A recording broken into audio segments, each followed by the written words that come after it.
masasiluma ninga fa masasiluma ayola masasiluma ninga fa masasiluma kunatela masasiluma ninga fa masasiluma watara la masasiluma ninga fa masasiluma taramola masasiluma ninga fa masasiluma kurubari la masasiluma iye masasiluma kana turunge masasilula.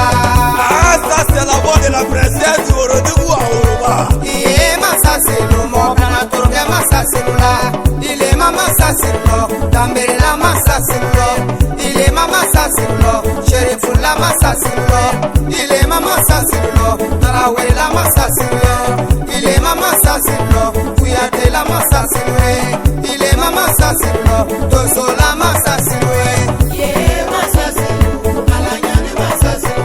ile be na sonyina lolu be visiteleme ile be si yoronyina lolu be vilasana ile be la yoronyina lolu be tajisana ile be la yoronyina lolu be teresana ile be amibala lolu be million kwantela ile be na sonyina lolu be modrisana iye masasi angana turunge masasilula iye masasi alanyana masasiluma ninga kwa masasilu abija masasilu ninga kwa masasilu burkina masasilu ninga kwa masasilu bamba kwa masasilu ninga kwa masasilu konakiri masasilu Ye masasilu, alanyane masasilu.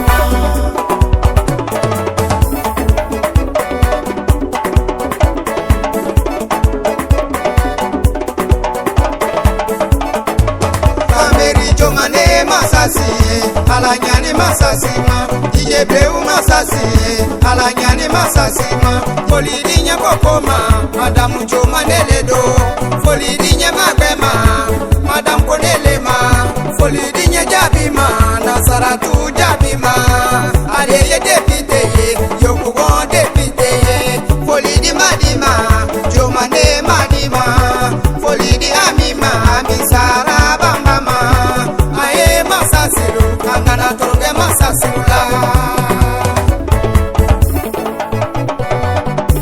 masasilu nete toronge masasilula ne bola masasilula ne yere masasiye ne deye masasiye ne kokenyoye masasiye Ye masasilu, alanyane masasilu. Fatu ye masasiye, Fatu kurubali ye masasiye, Aisha ye masasiye, Ete Aisha do, Kadi ye masasiye, Fatiga masasilo, Sekwango masasilo, Korobo masasiye, Mohamedi masasiye, Kantela masasilo, Kanamba masasilo, Mamba kana turunge masasilula.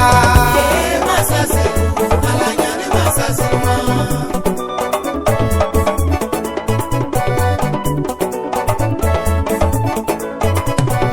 Folidi masasiluma, Jalo la masasiluma, Fatimu Jalo foy.